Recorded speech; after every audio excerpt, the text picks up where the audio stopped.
this is Peter Propp, and the timer just started. I'm John Blossom, and welcome to another episode of 10 Minute Strategy. Today we're going to be taking a look at the new Facebook, the good, the bad, and the ugly.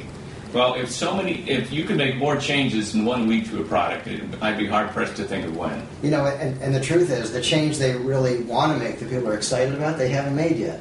That's true. So they've got a little bit of an issue at Facebook, probably due to the date of their conference. And we know that software development is done when it's done. So they really couldn't release what they wanted to release in time for the conference, so they put out some new stuff.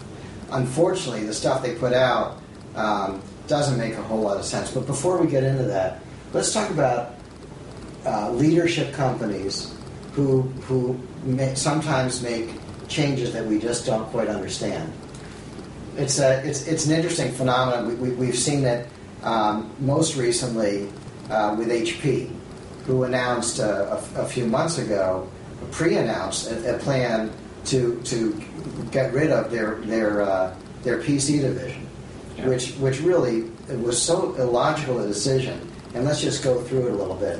One of the reasons they wanted to do it is because IBM had gotten rid of their PC division years ago, and HP really wants to look more and more like IBM. The margins, of course, in the PC business are very, very small. It's very hard to make a buck. Yeah. However, people do make money in the PC division. They make in the PC business. They make money in the PC business all the time. And the linkage of HP's PC business to its printer business is phenomenal. And they make a ton of money in printers. Yeah. And certainly in printer ink. So a notion that they could somehow rip out their PC division and somehow improve their business, to me, was really, really short-sighted. It's very short-sighted in how it was communicated, especially. Right. It seems as if they were thinking about communicating to the board of directors and to some degree the shareholders, but they didn't think about the markets. Right. And the markets are where their fundamental value is established. And we saw to a certain degree the same thing there with Netflix, with some of their ham-fisted announcements and other things recently. And Netflix letter was even worse than their initial announcement. Absolutely. So sometimes fixing the fix is even kind of a botch. Right. It's not the problem. It's the cover-up. Right. Yeah. Right. Exactly. So whether Facebook fits into that category 100%, who's to say? But they're obviously very intent on getting from point A to point B. And ticking people off in the short term didn't seem to be a major concern. And they've had no problem ticking people off before. They've made changes before that were mildly annoying. Yeah. But the stuff that they pushed into production because it was ready, and this is my guess, for their big conference, was the wrong stuff to present. And basically what they pushed out is something, the biggest issue is something called, I guess it's the new stream in the upper right-hand corner of the Facebook screen. Ticker. The content that is in there is meant to feel like Twitter, where things are always happening, always going fast. But the content that you see is abjectly unimportant because it's just a lot of comments.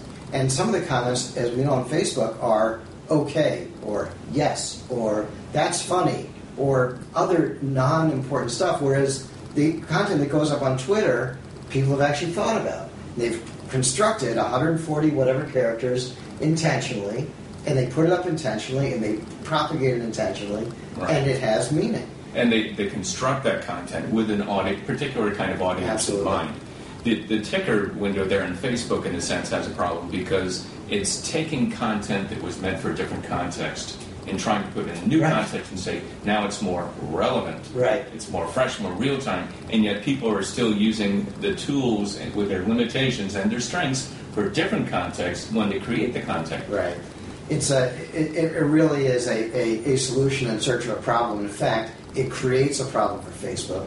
And I would not be surprised at all if we see that part removed or made optional. And I guess most people will opt out once it's made optional. Yeah, and there are tools there that exist where people can go under the bonnet and do that already, some third-party things that people have hacked up. So it is rather annoying to people.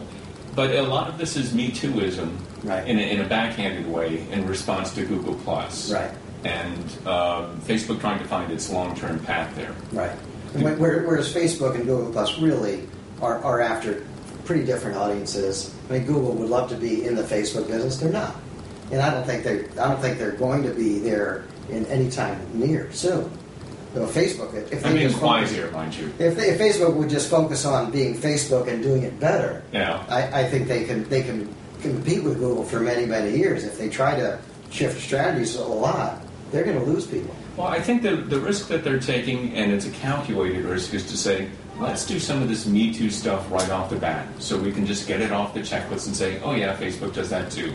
So people don't get that nervousness in their stomach as to, Right.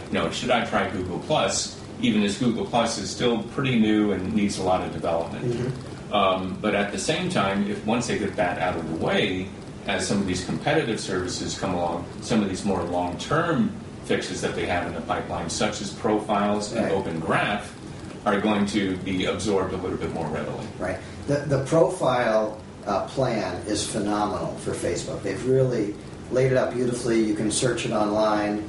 Business Insider has a shot of it. Maybe you can put the link up when we post it.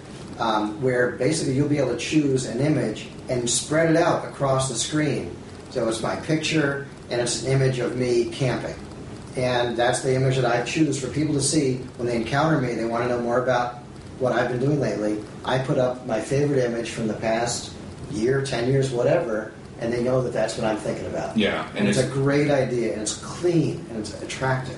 Right. Definitely the profiles are much cleaner than they used to be. And again, that's to a certain degree in response to Google Plus, which features cleaned up profiles. The nice thing, though, that Facebook has done is that with that singular image, you get a personal brand. Right. It's like your statement, what are you really Right. about? It's almost the beginning of a blog, sort of point of view on exactly. Facebook. It's a lot more blog-like or Twitter-like in terms of the way that you can personalize your Twitter page. So, I think that's going to be a big plus for them, and hopefully some other services think about that. Right. Now talk about the Open Graph, because I didn't really follow this part. Open Graph is something that is very powerful, and we're not going to see the results of that immediately, since you have to have applications developed on the other end Right. of this.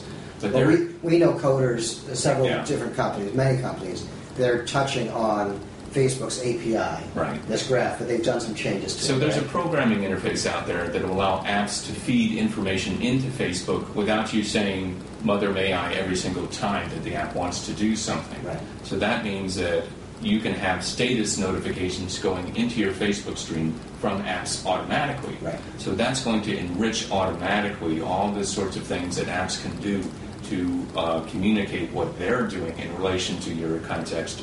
And then all of a sudden you don't even have to think about communicating socially what you're doing. The apps are going to be like an extension of your social reality for you automatically.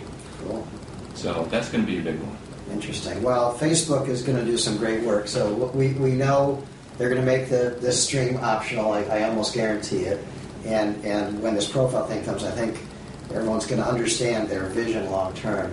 But John, I think you've got another story that's usually coming up. Let's talk about that. It's going to be an exciting week. So looking ahead, we have Amazon launching their tablet, as far as we know. And Apple appears to be preparing for it. The word is that their supply pipeline has been asked to dial down their output by about 25%. So, I think what we're going to see is probably something that at least Apple anticipates is going to be a very powerful launch. It's really interesting to think of where Amazon has come from a book-only thing to selling everything, now creating technology platforms, and now getting up into the space of basically being a PC competitor. Absolutely. And it's all about the content in the cloud, and they're in the right place at the right time with the right technology. They've absolutely done a great job in growing up according to a vision.